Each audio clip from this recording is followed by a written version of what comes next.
ఎలాంటి దేవుడు అండి? జీవమిచ్చుటకును మరి సమృద్ధిగా ఇచ్చుటకు ఆయన వచ్చాను. మనకి సమృద్ధిగా జీవమిచ్చుటకు ఆయన ఈ లోకానికి వచ్చాడు కాబట్టి మనలను సంరక్షించుటలో ప్రభువుకు ప్రత్యేకమైన శ్రద్ధ కలిగిన వాడు. అంతే కదండి.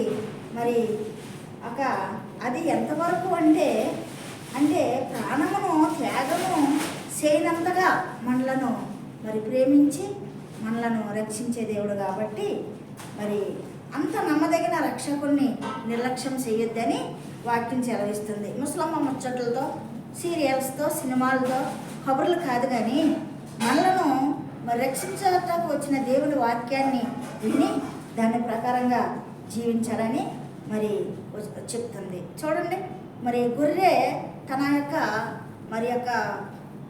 ఆ యొక్క యజమాని స్వరము విని ఆ స్వరం చొప్పున మరి నడుస్తాయి గొర్రెలు కదా. మనము కూడా అంతే. దేవుడు మనం రక్షిస్తాకు వచ్చాడు కాబట్టి, మరి ఆయన ప్రాణాలు పెట్టాడు కాబట్టి ఆయన స్వరం విని ఆయన వెంబడిందామండి.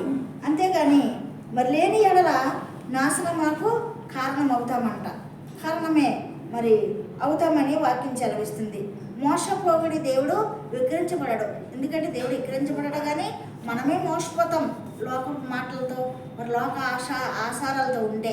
కాబట్టి మనం రక్షిస్తాకు వచ్చిన దేవుణ్ణి మరి జీవం ఇచ్చడానికి వచ్చాడు కాబట్టి, మరి సమృద్ధిగా ఇచ్చడానికి వచ్చాడు కాబట్టి ఆ యొక్క గొర్రెల మంచి కాపరి మాట విని ఆ స్వరాన్ని విని దాని ప్రకారంగా ఈ లోకంలో మనం జీవించిన ఎడల ఆయన రాజ్యానికి వారసులం అవుతాం. ఈ వాక్యం దేవుడు దీవించుగాక.